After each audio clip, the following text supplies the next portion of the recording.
1절에서 12절까지 같이 한 목소리로 읽겠습니다. 헤로드 왕 때 예수께서 유대 베들레헴에서 나심에 동방로부터 박사들이 예루살렘에 이르러 말하되 유대인의 왕으로 나신 이가 어디 계시뇨? 우리가 동방에서 그 별을 보고 그에게 경배하러 왔노라 하니 헤로드 왕과 온 예루살렘이 듣고 수동한지라.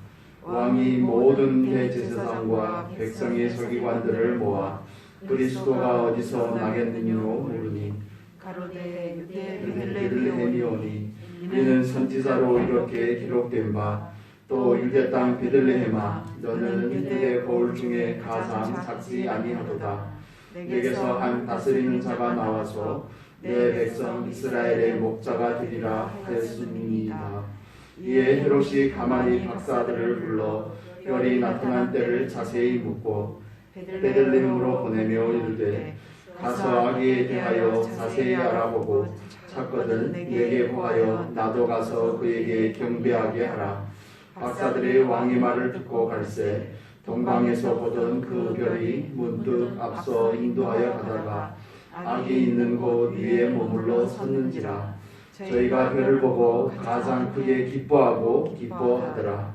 집에 들어가 아기와 그 모친 마리아에 함께 있는 것을 보고 엎드려 아기께 경배하고 보배합을 열어 황금과 유향과 모략을 예물로 드리니라.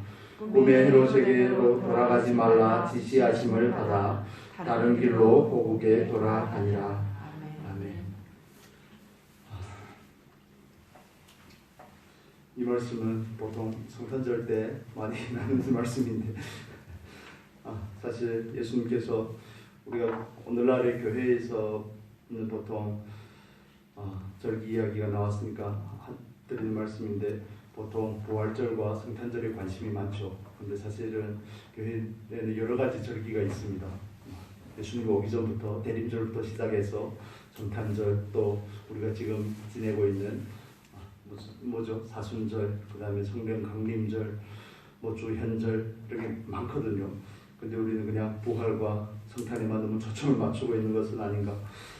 그래서 사실 이 말씀이 성탄절에만 등장하는 단골 메뉴가 아니라 보통 때에도 우리가 예수에 대해서 예수의 나심에 대해서 알고 사면 이 말씀을 통해서 또 하나님께서 우리에게 주시는 은혜를 나눌 수 있는 줄로 믿습니다. 이 말씀 우리가 익숙한 말씀인데 이 말씀을 자세히 오늘 풀이하려고 하는 것보다 초점을 우리의 신앙의 상태에 맞춰서 이 말씀을 나누려고 합니다. 이 말씀은 마태복음의 저자가 일부러 강조하는 측면이 있습니다. 마태복음 1장 먼저 볼 거예요. 1장 6절 보겠습니다. 6절 1장 6절 같이 읽겠습니다. 이새는 다윗 왕을 낳으니라. 다윗은 우리아의 아내에게서 솔로몬을 낳고 마태복음을 마태라는 교회 공동체에게 쓴 내용이라고 그랬습니다. 거기에는 유대인들을 향해서 예수님께서 오셨는데 그분은 다윗의 후손인 왕으로 오셨다고 이야기를 하죠. 오늘 2장의 본문에도 똑같은 내용이 있습니다. 2장 2절에는 이렇게 표현합니다. 2절을 같이 보겠습니다. 유대인의 왕으로 나신 이가 어디 계시뇨?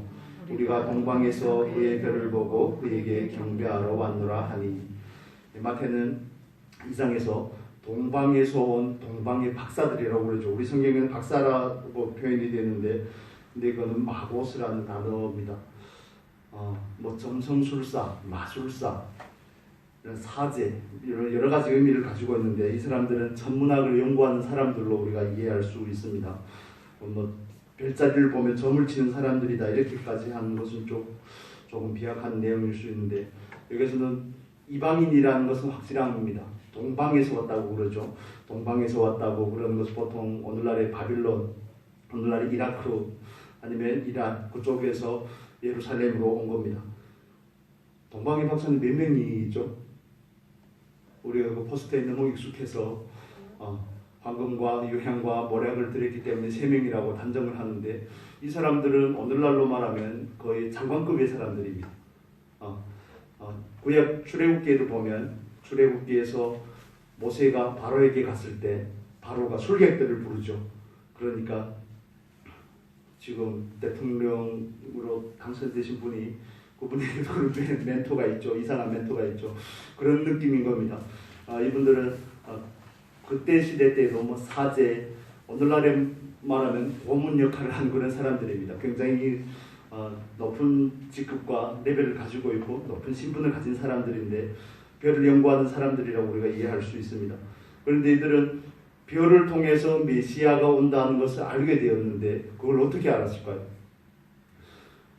기원전 586년에 남유다가 바벨론에게 망합니다. 그렇죠?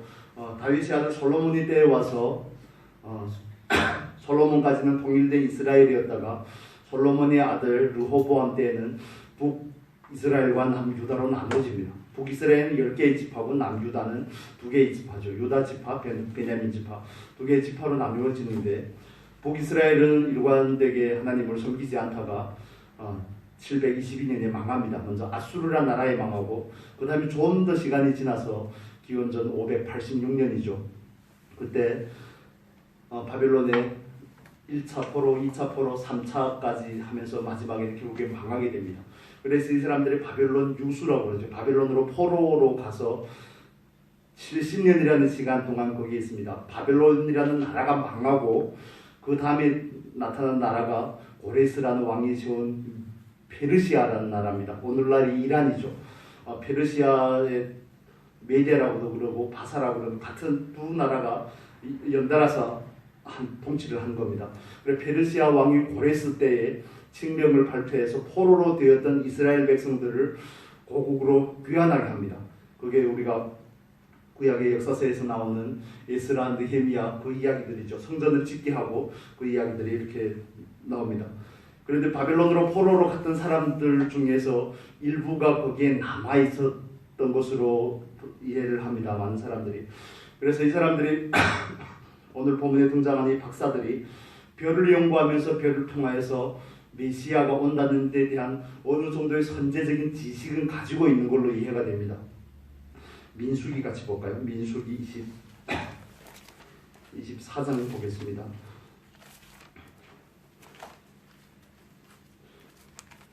민수기 24장 17절입니다. 이건 발람이라는 선지자가 했던 예언인데 민수기 24장 17절의 말씀 같이 읽겠습니다. 내가 그를 보아도 이때의 일이 아니며 내가 그를 바라보아도 가까운 일이 아니로다.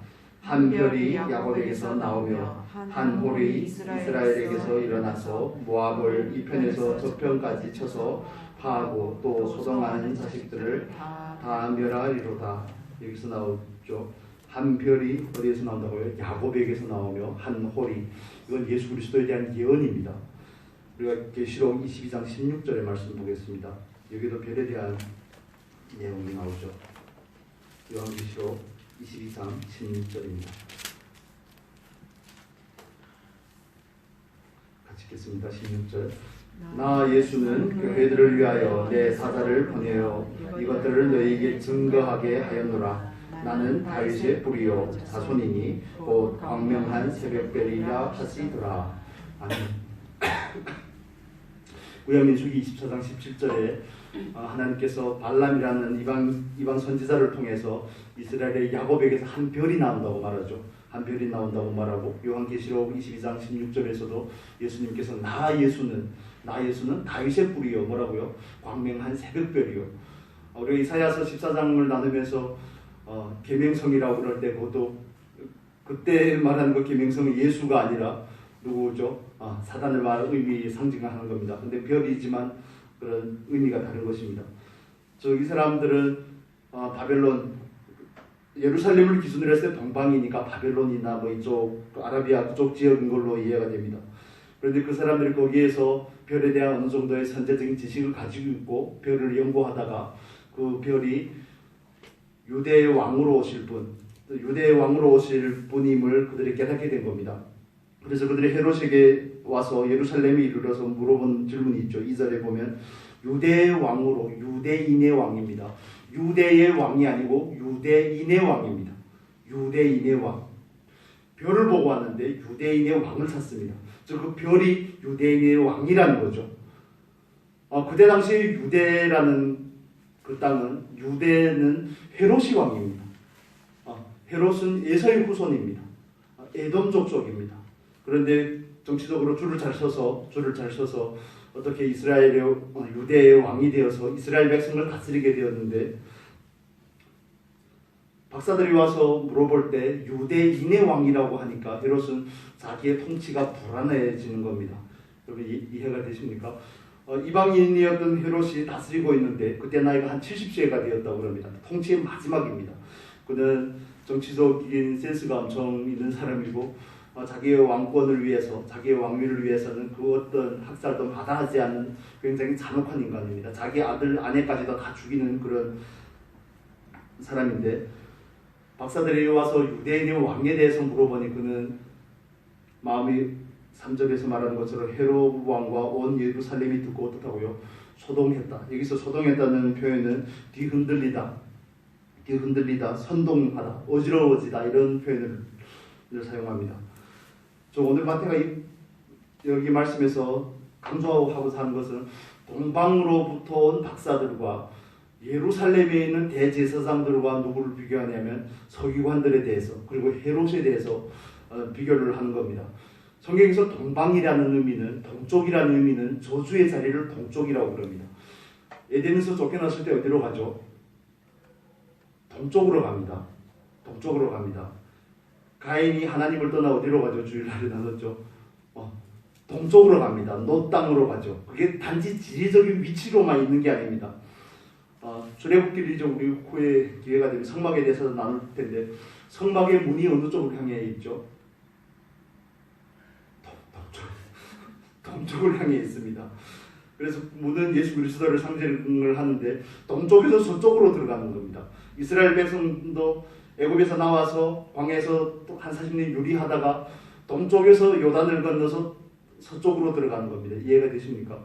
그래서 성경에서 나오는 동쪽이라는 그 표현, 동쪽이라는 것은 하나님을 모르는 자리, 예수를 필요로 하는 자리입니다. 저주의 자리를 의미하기도 합니다. 그래서 이 동방의 박사들이 지리적으로 동쪽이 있다는 그런 상식적인 문제도 있지만 영적인 의미로 볼 때는 예수를 필요로 하는 사람들이 찾아온 겁니다. 이해가 되십니까? 마태복음은 단지 예수님이 이스라엘 사람들에게 예수가 누구인지에 대해서 소개하고자 하기도 하지만 예수께서 만왕의 왕임을 우리에게 증거하고 있습니다. 28장에 나온 말씀처럼 하늘과 땅의 모든 권세를 너희에게 주었으니 이렇게 이야기하죠. 그래서 예수님의 그 복음의 초점이 예수님의 오심이 1장에서는 자기의 백성을 죄에서 구원하는 것이기도 하지만 열방을 향한 구원이 거기에 있음을 우리에게 알려주고 있는 겁니다. 그래서 그러면 마태복음 3장에 가면 세례 요한이 세례할 때도 그런 이야기를 하죠. 3장 9절에 보면 이렇게 나옵니다. 7절에 보면 요한이 많은 바리새인과 사두개인이 세례 베푸는 데 온 것을 보고 이르되 독사의 자식들아 누가 너희를 가르쳐 임박한 진노를 피하라 하더냐. 그러므로 회개에 합당한 열매를 맺고 속으로 아브라함이 우리 조상이라고 생각지 말라. 내가 너희에게 이르노니 하나님 이능이 돌들로도 아브라함의 자손이 되게 하리라 하시니라. 이스라엘이라는 그 정체성보다 더 중요한 것은 단지 이스라엘 사람들의 구원이 아니라 열방을 향한 구원이 있음을 우리에게 암시적으로 보여주고 있는 겁니다. 동방에서 온 이 박사들이 성경에서 나오는 가장 먼저 예수를 경배한 사람들입니다. 누가복음에서는 목자들에게 천사가 나타나죠. 천사가 목자들에게 나타나는데 사실 예수를 만나서 예수에게 제일 먼저 경배한 사람들은 대제사장들도 아니요 서기관들도 아니요 목자들도 아닙니다. 이스라엘 사람들이 아닌 이방인입니다. 이방인. 이 사람들은 별에 대한 어느 정도의 지식을 가지고 있지만 그 별을 쫓아오기까지는 몇백 킬로라는 거리를 걸어와야 되는 겁니다. 오늘날처럼 KTX가 있는 게 아닙니다. 예를 들어서 순천에서 서울까지 용산까지 가면 2시간 반이면 가죠. KTX로 2시간 반이면 갑니다. 거의 한 300km 좀 넘죠. 그런데 이 사람들은 걸어서 오는 겁니다. 자기의 신분이 있죠. 황금과 유향과 모략은 아무 사람이나 가질 수 있는 게 아닙니다. 이해가 되십니까? 오늘처럼 누구나 다 금반 지키고 다니는 이런 개념이 아닙니다. 자기들의 신분과 자기들이 가진 그 모든 걸 걸고 온 겁니다. 완전히 뚜렷한 계시가 아니지만 그 별을 따라서 오는 겁니다. 별을 따라 예수를 만나러 오는 겁니다. 그러면 동방의 박사들은 확실한 계시도 아닌데 그 계시의 말씀을 따라 예수를 만나러 수백 킬로를, 우리의 생각에는 며칠이라고 이해가 되지만 사실은 훨씬 더 오랜 기간 동안 보고 계시를 받고 찾아오게 된 것이죠. 그런데 예루살렘에 있던 대지사장들과 헤롯과 서기관들은 어떻습니까? 우리 2장 보겠습니다. 2장 4절입니다. 3절 4절 마태복음 2장 3절 4절 같이 읽겠습니다. 헤롯 왕과 온 예루살렘이 듣고 소동한지라 왕이 모든 대지사장과 백성의 서기관들을 모아 그리스도가 어디서 나겠느냐 물으니. 자, 여기 보면 2절에 보면 유대인의 왕이 어디서 나느냐 박사들이 이렇게 물었는데 헤롯은 대제사장들과 서기관들에게 누가 난다고 물어보죠. 그리스도가 어디서 나겠느냐 이렇게 헤롯의 인식 가운데도 아는 겁니다. 우리가 말라기서와 마태복음 사이에는 400년이라는 간격이 있습니다. 그걸 우리가 중간시대라 중간기라고 그러죠. 중간기. 역사에는 잘 나타나지 않지만 가톨릭 성경에 보면 마카베오라는 역사서가 있습니다. 마카베오 상하에는 거기에 대한 자세한 기록들이 있는데 우리 개신교 성경에는 말라기와 마태복음 사이에는 400년이라는 암흑기의 간격이 있습니다. 그때 그런 암흑기를 거치면서 이스라엘 백성들에게는 어떤 사상이 있냐면 여러분 다 잘 아시는 것처럼 메시아를 대망하는 사상이 있습니다. 왜냐하면 바빌론에게 포로가 되고 나서 페르시아가 페르시아죠. 페르시아가 또 다스리고 페르시아에 이어서 헬라가 다스리고 그리스죠. 알렉산더 대왕 있잖아요. 그리스가 다스리고 알렉산더가 죽고 나서는 또 그의 장수들이 다스리고 그 다음에 또 강력한 로마가 나타나서 다스리고 눈코 뜰 새가 없는 겁니다. 계속 다른 이방 나라에 압제를 당하는 겁니다. 성전이 회파되었고 스룹바벨이 성전을 지어놨지만 볼품이었고 솔로몬의 성전을 기억하던 사람들은 운다고 그러죠. 성경에 너무 마음이 아프고 슬퍼서 성전도 회파되고 간신히 겨우 회복이 된 것 같지만 계속 이방의 압제 가운데 있으니까 그들의 마음에는 메시아를 기다리는 겁니다. 메시아를. 그 메시아는 다윗의 후손으로 오는 메시아인 겁니다.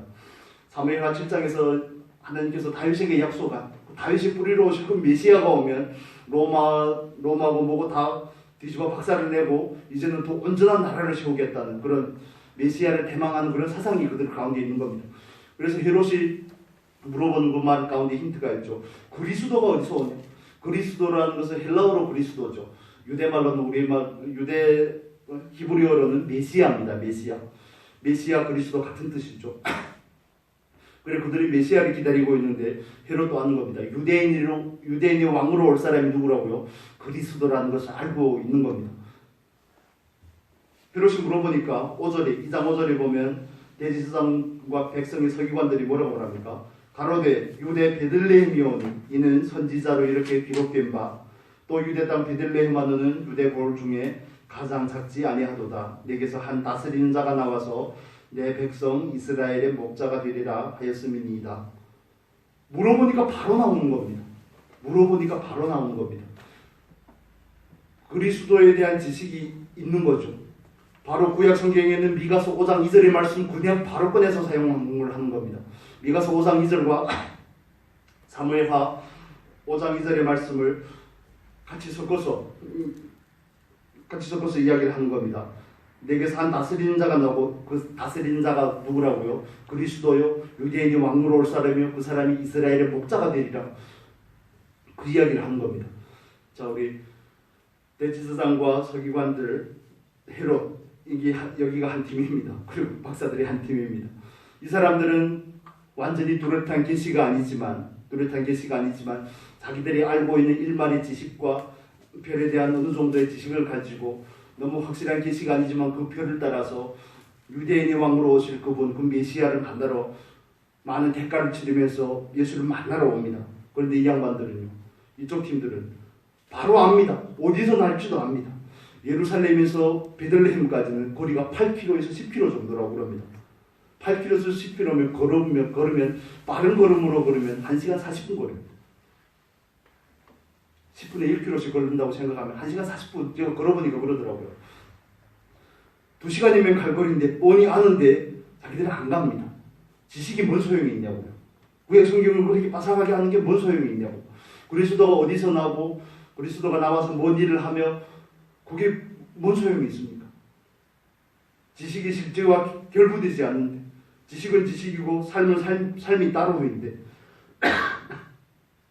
그리스도가 났으면, 자기들이 기다렸던 그 메시아 그리스도가 났으면 당장 뛰어가서 만나봐야 될 거 아닙니까? 여러분이면 안 그러시겠습니까? 그 수백 킬로 이방에서도 그 동방에서도 사람들이 와서 예수를 만나려고 하고 유대인의 왕인 그 그리스도를 만나려고 찾아오는데, 자기들은 지식도 있고 거리도 먼 거리도 아닌데 걸어서 가도 2시간이면 갈 수 있는 거리에 있지만 전혀 거기에 대한 관심이 없는 겁니다. 여러분, 신앙생활하면서 제일 무서운 게 뭐냐면 지식은 있는데 삶이 안 따라주는 겁니다. 지식은 지식이고 삶이 삶이고 이게 결부가 되지 않는 게 제일 무서운 겁니다. 그래서 히브리서 기자가 말하는 것처럼 믿음과 삶을 어떻게 하지 않았다고요? 화합하지 않았다고. 결부시키지 않았다고. 그게 가장 무서운 겁니다. 구약 성경에 대해서 아무리 잘 알고 메시아 예언에 대해서 너무 확실하게 안다고 할지라도 그게 그냥 지식의 사례에 머물러 있으면 메시아에 대한 지식만 있고 메시아를 만나지 못한다면 그들에게는 예수가 필요 없는 겁니다. 예수가 그들에게는 구주가 될 수가 없는 겁니다. 예수님이 왔는데 한 부류의 사람들은 계시를 따라서 대가를 치르며 쫓아서 예수를 만나기 위해서 오고, 헤롯과 같은 경우에는 그때 나이가 70입니다. 예수님께서 태어난 그 해에 헤롯이 죽거든요. 70이 되었지만 자기의 왕위를 지키기에 급급한 그 모습, 그리고 대제사장과 서기관들은 예수에 대해서 알지만 동방 박사들이 그런 계시를 받았다면 자기들이 아는 구약의 말씀의 지식을 따라서 그 계시가 확신해진 거잖아요. 별에 대한 이야기를 했을 거고 유대인이 왕이라고 그러고 그리스도라고 그러고 그 모든 것을 딱 잡아맞추면 바로 그 계시가 너무 확연하게 드러나는데 그들은 여전히 예루살렘에서 자기 기득권에 대한 문제를 내려놓지 않으려고 하고 예수를 만나려고 하지 않는 겁니다. 오늘날 교회에도, 오늘날에도 많은 성도님들도 그리스도인들에게서 예수에 대한 지식이 어느 때보다도 더 풍성합니다. 더 많습니다. 예수님이 어떤 분이신지, 예수님께서 어떤 일을 하셨는지, 장차 어떤 일을 하실 것인지, 이런 지식들이 너무 점점 쌓여가는 거죠. 짬밥이라고도 그러는데 신앙생활을 하다 보면 그렇게 지식적인 부분이 점점 쌓여가는 겁니다. 그런데 교회는 왜 예수를 사랑하는 사람이 점점 없어지죠. 지식은 점점 많아지는데 왜 교회는 판단과 정죄가 난무하죠. 누구를 판단하려고 얘기하는 게 아닙니다. 교회의 실상을 이야기하는 겁니다. 교회의 실상을 이야기하는 겁니다.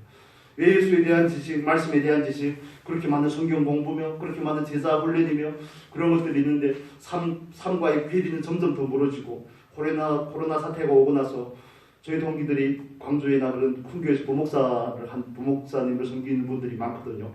후배들, 선배들이 있는데 보면 성도님들 3분의 1씩 줍니다. 교회가. 코로나가 오니까 핑계가 좋죠. 코로나가 왔으니까.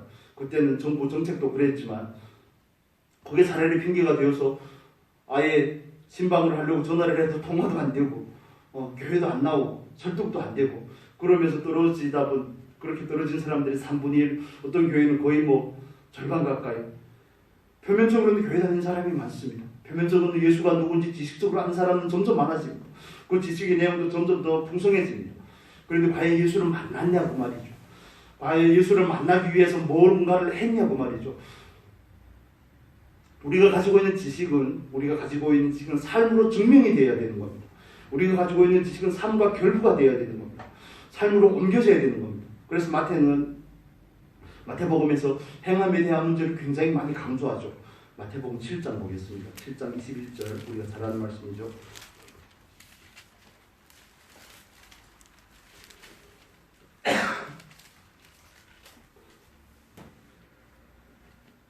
(7장 21절) 같이 읽겠습니다.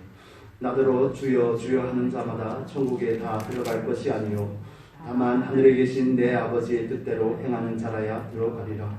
아멘. 그리고 산상수훈의 말씀을 마치면서 24절에 보면 이렇게 나옵니다. 그러므로 누구든지 나의 이 말을 듣고 행하는 자는, 듣기만 하는 자가 아닙니다. 행하는 자입니다. 듣고 행하는 자는 그 집을 반석 위에 세운 지혜로운 사람 같으니, 이렇게 예수님의 가르침을 이렇게 마무리를 합니다. 오늘날 저와 여러분에게 있어서도 그렇고 많은 그리스도인들에게 있어서 이제는 그냥 예수를 지식적으로 알고 관념적으로 믿고 하는 게 아니라 예수를 만나야 됩니다. 예수를 진하게 만나야 됩니다. 옛날에 만난 거 말고요. 옛날의 은혜는, 어제의 은혜는 오늘의 내 삶을 유지시켜 줄 수가 없습니다. 오늘의 은혜가 필요한 겁니다. 새 포도주는 어디에 담아야 된다고요? 새 부대에 담는 것과 마찬가지인 겁니다. 그 지식이 삶을 통해서 계속 갱신이 되어야 되는 겁니다. 더 알의 깊이도 더 깊어져야 될 뿐더러 예수에 대한 그 친밀함도 점점 더 깊어져야 되는 겁니다. 동방의 박사들이 많은 대가를 치르고 정말 한나가 작은 믿음과 소망을 가지고 예수를 만나러 왔는데 그들이 얻은 게 뭐죠? 얻은 게 있습니까? 예수를 만나고 황금도 드리고 유향도 드리고 모략도 드리고 그 다음에 또 꿈의 계시를 받아 다른 길로 돌아가고 헤롯을 피해서 다른 길로 돌아가고 그들에게 있어서 예수를 만나는 게 그들의 삶의 목적이 된 겁니다. 예수를 만나는 게 목적이 된 겁니다. 근데 우리는 알게 모르게 예수를 원하는 게 아니라 예수가 주는 뭔가를 원하는 겁니다. 예수를 믿음으로 예수님께 기도함으로 예수를 더 알므로 나에게 뭔가 콩고물이 떨어지지 않겠는가? 마태복음 6장에서 말하는 것처럼 더해지는 그 부분에 관심이 있는 겁니다. 여러분 마트에 가서 물건을 사시면 포인트 적립하시죠? 포인트 적립하려고 다시요. 답을 말하면 안 되는데 물건을 사면 포인트가 적립이 되죠. 맞습니까?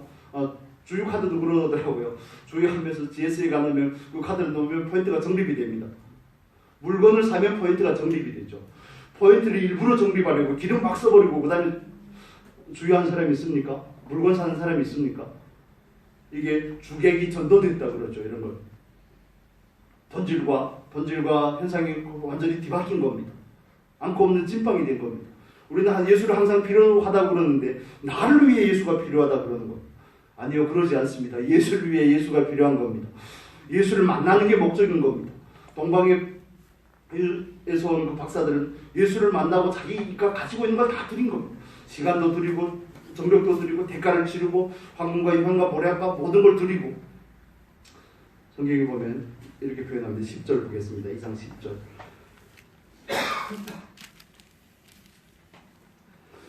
2장 10절입니다. 저희가 별을 보고 가장 크게 기뻐하더라. 이 10절 이 한마디의 말씀 가운데 그들의 가지고 있는 그들의 상태, 그들의 마음의 동기, 목적, 궁극적인 추구가 다 담겨져 있는 겁니다. 여기서 표현하는 우리 한글 성경에는 가장이라고 되어 있는데 가장이라는 것은 엄청나게 우리말로 말하면 허벌하게 이런 겁니다. 말로 형용할 수 없는 기뻐하더라. 강조하죠. 근데 그 기뻐함의 정도가 맥시멈인 겁니다. 기뻐함의 정도가 그냥 기쁘다, 기분이 좋다 이런 느낌이 아닌 겁니다. 드디어 많은 시간과 정력과 물질을 들여서 예수를 희미한 그 계시를 따라서 쫓아왔는데 예수를 만났을 때의 그 즐거움이 그들 안에 있는 겁니다. 그들에게 있어서는 내가 예수를 만나고 다시 돌아가서 내 지위가 더 높아지고 내가 더 성공을 한다든지 더 건강해진다든지 이런 뭔가가 다른 추구가 있는 게 아니라 그들에게 있어서 예수를 만나는 게 목적인 겁니다. 예수를 만나 예수를 경배하는 게 목적인 겁니다. 우리가 예배를 드리죠. 교회에 나옵니다. 기도를 합니다. 말씀을 읽습니다. 묵상하고 또 말씀을 암송하기도 하고 하는데 과연 그걸 통해서 얻고자 하는 것이 무엇인가 하는 부분에 대해서 우리는 점검해 보지 않을 수가 없는 겁니다. 과연 예수를 만나고자 하는지 아니면 예수를 통해 내가 얻고자 하는 것을 얻고자 하는 것인지 이게 교묘하게 감추어져 있거든요. 교묘하게. 그래서 저도 이틀 전에 말씀을 묵상하면서 또 다른 목사님 강의를 듣고 하면서 내가 잘못 생각하고 있었구나. 내가 목적이 흐려져 있었구나. 제 얘기를 하는 겁니다. 목적이 흐려져 있었구나. 그런 생각을 하면서 회개하고 다시 그 목적을 수정하는 그런 계기가 되었는데 새벽 예배 시간에 장로님하고 잠깐 나눴던 그런 부분들입니다. 제가 2012년에 학교 졸업하고 북경에서 사역한 이복희 목사님한테 같이 동역하러 갔죠.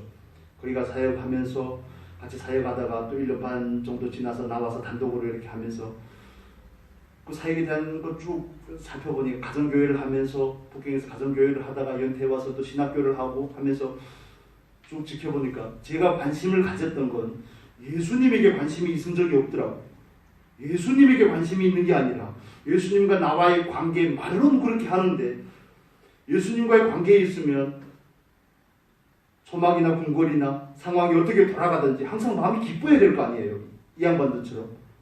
가장 기뻐하고 기뻐하더라. 이게 있어야 되는데 사역이 좀 되는 것 같으면 전도도 좀 되고 교회도 좀 되고 헌금도 좀 되고 그러면 이건 먹고 사는 문제하고 직접 연결이 되는 겁니다. 한 달 집세가 70만 원입니다. 교회에서 주는 사례비가 60만 원입니다. 이건 계산이 안 나오죠. 애들 유치원 보낼 수 없습니다. 집에서 중고책으로 뜯어 마음이 복잡하더라고요. 내가 지금 이걸 하려고 지금 학교도 다니고 이랬나? 하나님께서 중국으로 다시 돌아가게 하실 때는 뭔가를 하실 거라는 그런 부푼 기대를 가지고 있었는데 기대는커녕 아예 그냥 묵사발을 만드시는 거예요. 아예 묵사발을 만드시더라고요. 그런데 그 과정 가운데 그때는 뚜렷하지 않았는데 며칠 전에 말씀을 묵상하면서 나는 항상 사역의 목적이 있었고 사역의 성취의 목적이 있었고 사역의 사이즈의 목적이 있었고 사역을 통해서 얻어진 내 유익의 목적이 있었고 난 그래서 가끔씩 1년에 한 번씩 한국에 오면 저희들 동기들도 가끔씩 만나고 그러면 동기들하고 이렇게 나눈다 보면 제 마음 가운데 그런 마음이 그런 교만함이 있는 거예요. 너희들 아무리 나고 기어봐야 부목사야. 뭔 말인지 이해가 되십니까? 나는 가정교회를 해서 내가 다니는 게 이런 거 있잖아요. 야 이거 진짜 후에 그걸 엄청 회개했습니다. 엄청 털리고 나서 아니 이런 가치관이 있구나. 나는 가서 다른 사람을 뒤집으려고 했는데 하나님 나를 뒤집으려고 하셨는데 나는 다른 사람을 뒤집으려고 열심히 쫓아다녔구나. 정말 열심히 했거든요.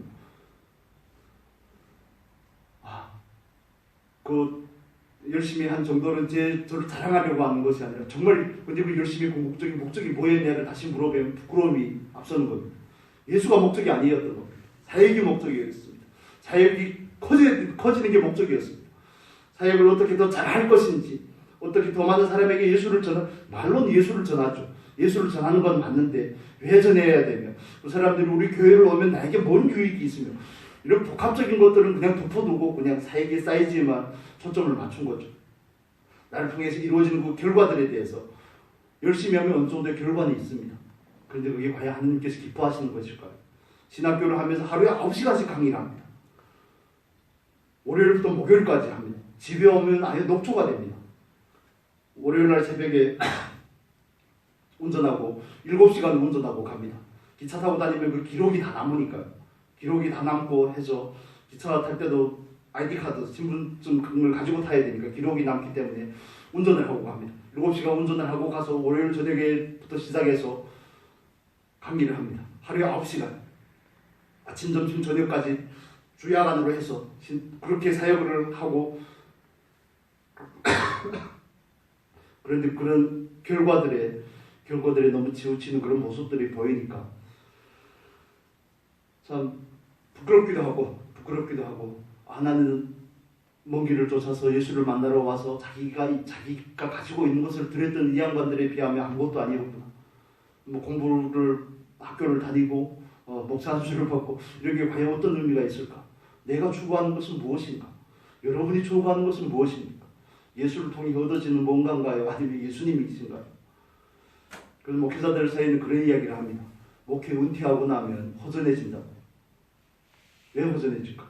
목회 사역을 낳기 때문에 사역 때문에 허전해지는 겁니다. 그것은 다른 말로 하면 목회를 할 때는 사역이 목적이었기 때문에 사역을 놓고 나면 허전한 겁니다. 사역을 할 때에도 예수가 목적이었다면 놓고 나서도 예수가 목적이면 허전할 이유가 없지 않겠습니까? 여러분 우리는 이 초점에 대해서 목적에 대해서 다시 한번 점검을 할 필요가 있습니다. 저와 여러분에게 있어서 예수가 궁극적인 목적과 추구가 되어야 되는 겁니다. 예수로부터 얻어지는 뭔가가 아닙니다. 내가 기도했던 내 자녀들이 잘 되더라. 내 자녀들이, 내 가정이, 내가 하는 사업이, 내 건강이 이런 예수로부터 얻어지는 것 부가적인 그런 데다 초점을 맞추는 것이 아니라 온전히 예수가 저와 여러분의 궁극적인 목적과 추구가 될 수 있기를 바랍니다. 예수를 믿는다는 것은 보네포라는 것, 디트리 보네포라는 독일의 신학자가 이야기했던 것처럼 예수께서는 나를 부르셔서 나와 함께 죽으러 가자고 말씀을 하시는데 우리는 그 십자가의 복음을 너무 하찮은 것으로 만들어버렸다는 겁니다. 이 세상의 것으로 만들어버렸고 영원한 그 가치를 아예 말살을 시켜버려가지고 가지는 그 종말론적인 그 예수가 아닌 이 세상에서 내 삶을 풍요롭게 하는 그 예수를 둔갑을 시켰다는 겁니다. 우리가 누리고 있는 그 은혜는 값싼 은혜라고 말하는 겁니다. 비난하는 거죠. 예수가 우리를 위해서 하신 일은 얼마나 놀라우신 일이며 얼마나 가치 있는 일인데 기독교인들이 그 가치를 아예 말살을 시켜버렸다는 겁니다. 우리에게 영원한 것을 주시기를 원하는 그분의 말씀을 따르는 것이 아니라 아예 그분을 통해서 이 세상에서 뭔가를 누리려고 하고 축적을 하려고 하고 뭔가를 소유하려고 하고 그러다 보니까 예수에 대해서 오해하였고 예수에 대해서 많은 부분에 있어서 그 참된 가치를 둔갑시키고 왜곡시킨 겁니다. 우리 스스로 하나님 앞에서 이렇게 질문할 수 있기를 바랍니다. 나는 과연 예수를 원하는가? 아니면 예수로부터 얻어지는 것을 원하는가? 나는 예수를 만나면 정말 기쁘고 기쁜가? 예수를 만나는 일이 그렇게 설레고 기대가 되는가? 과연 다시 오실 그 예수님을 그런 마음으로 기다리고 있는가? 이 질문이 오늘 저와 여러분에게 정말 마음속 깊은 곳으로부터 있었으면 좋겠습니다. 여러분은 무엇을 목적하고 계십니까? 저 그래서 목적을 바꿨습니다. 교회가 잘 되고 안 되고 그건 제 능력이 아니더라고요. 저는 그건 제가 할 수 있는 데까지만 하는 거죠. 그렇다고 뭐 게으름 피우겠다 그런 얘기도 아니고 한 데까지는 하지만 언제나 예수가 목적이 되면 이 교회든 어디에서 목회를 하든 무슨 일을 하든 예수가 목적이 되면 거기에는 기쁨이 있습니다. 거기에는 즐거움이 있습니다. 거기에는 쉼이 있습니다. 그런데 예수가 목적이 아니고 다른 부가적인 것들이 목적이 되면 내가 투자한 것만큼 나오지 않으면 화가 나는 겁니다. 투자한 것만큼 나오지 않으면 마음이 불안한 겁니다. 불편한 겁니다. 마치 헤롯과 같은 거죠. 자기 왕위를 위협하는 존재가 유대인의 왕이라는 사람이 나오니까 마음이 불안해서 두살이기 하에 어린아이들을 다 죽이죠. 70이 되었는데 왕노릇 하면 몇 년이나 더 하겠다고. 그게 사람의 본성이 아니겠습니까? 주인 대 인간의 본성이죠.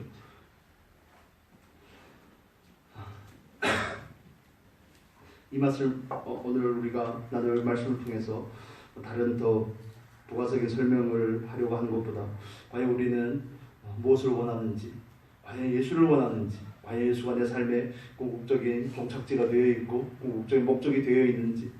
여러분, 성장 자체도 목적이 아닙니다. 그렇죠? 성숙하는 것도 목적이 아닙니다. 변화도 목적이 아닙니다. 예수가 목적입니다.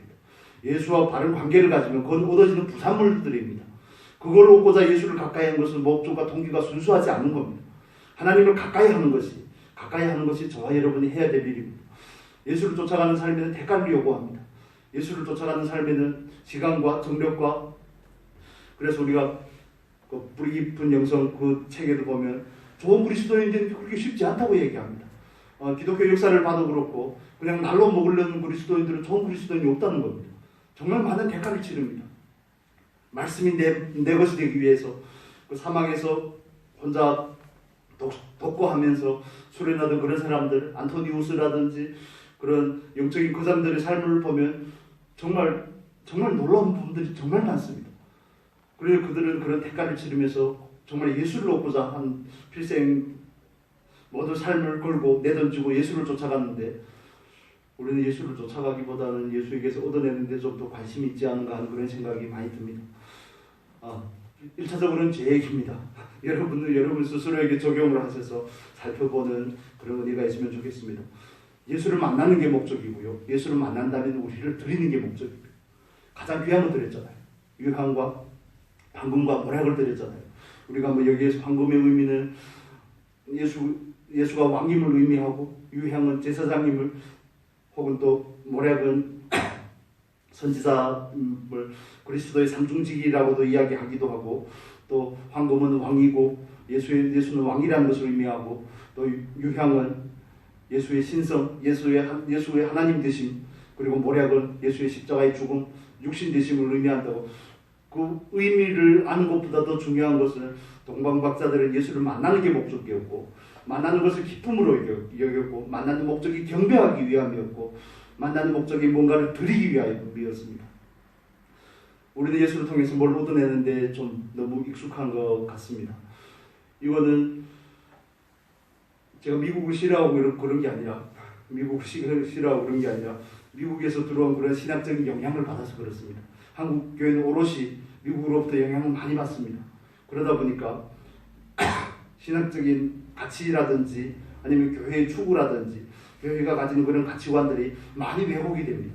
기복주의 사상, 성공적인 신학, 그런 부분들이 다 미국에서 들어온 그런 부흥 문화하고 관계가 있습니다. 교회는 성장해야 된다. 그따위 얘기는 성경이 없습니다. 교회가 성장해야 된다고 하면 예수님께서 왜 오셔서 12명만 하셨으며 심지어 12명 중에 한 놈이 또 예수님을 팔았지 않습니까? 그렇게 실패할 수가 없죠. 아무리 가정교회를 해도 11명은 넘었다 그거죠. 예를 들면. 그런데 그런 게 마치 교회가 추구하는 목적이 되는 것처럼 교회가 성장해야 됨에 대해서 지나치게 강조를 하는 그런 부분들을 본질을 잃어버리는 것이 될 수 있습니다. 정말 우리가 동방박사들이 했던 것처럼 예수로 말미암아 기뻐할 수 있기를 바랍니다. 예수를 만나는 것이 목적이 되고 예수에게 경배하고 예수에게 나를 드리는 것이 저와 여러분의 성숙한 신앙을 가진 저와 여러분에게 있어서 목적이 되면 좋겠습니다. 로마서 12장 읽고 마치겠습니다. 12장 1절 2절입니다. 다음 중한 말씀이죠. 12장 1절 2절 같이 읽겠습니다. 그러므로 형제들아 내가 하나님의 모든 자비하심으로 너희를 권하노니 너희 몸을 하나님이 기뻐하시는 거룩한 산제사로 드리라. 이는 너희의 드릴 영적 예배니라. 너희는 이 세대를 본받지 말고 오직 마음을 새롭게 함으로 변화를 받아 하나님의 선하시고 기뻐하시고 온전하신 뜻이 무엇인지 분별하도록 하라. 아멘. 하나님께서는 우리에게 드리라고 하십니다. 물론 드리기 위해서는 먼저 받아야 되겠지만 드리는 그 자리가 드림이 저와 여러분의 궁극적인 목적이 되기를 바랍니다. 그래서 우리의 상급이 하늘에 있다는 얘기는 이 땅에서 드렸기 때문에 하늘에서 얻는다는 얘기죠. 이 땅에서 심고 이 땅에서 거두면 그건 드린 게 아닙니다. 투자한 거지. 그렇죠. 그래서 우리가 정말 예수님을 만나는 것으로 인해서 기뻐하고 예수님을 경배하기 위해서 예수님을 찾고 예배하기 위해서 찾고 예수에게 드리기 위해서 찾고 예수로부터 뭔가를 얻어내는 것이 아니라 예수가 궁극적인 목적과 추구가 될 수 있기를 예수님의 이름으로 축복합니다. 기도하겠습니다. 거룩하신 아버지, 우리들의 믿음이 행함이 없다면 과연 무슨 의미가 있겠습니까? 예수님께서 다시 오셨을 때 우리의 믿음을 보시겠습니까? 아버지, 행함이 없는 믿음은 죽은 믿음이라고 하셨습니다. 아버지께서 우리에게 주신 지각을 따라 말씀에 대한 지식을 따라 우리가 정말 실천할 수 있는 은혜가 있게 하여 주시옵소서.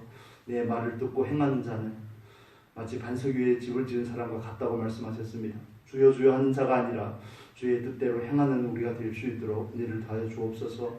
아버지, 우리가 교회에 나와 예배도 드리고 찬양도 드리고 또 기도도 하고 하나님 앞에 헌금도 드리고 많은 것을 하지만 우리가 과연 궁극적으로 추구하고 목적하는 바가 무엇인지 분별할 수 있는 은혜를 허락하여 주옵소서.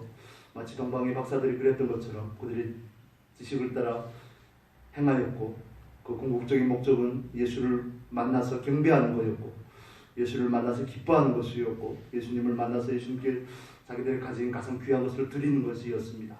아버지, 우리도 예수로 말미암아 기뻐하고 예수를 예배함을 삶의 가장 숭고한 가치로 여길 수 있도록 은혜를 더하시고 예수님께 우리를 거룩한 산제물로 온전히 드릴 수 있는 그 자리까지 나아갈 수 있도록 은혜를 더하여 주옵소서. 아버지, 시간을 감사하며 우리를 주에서 구원하시고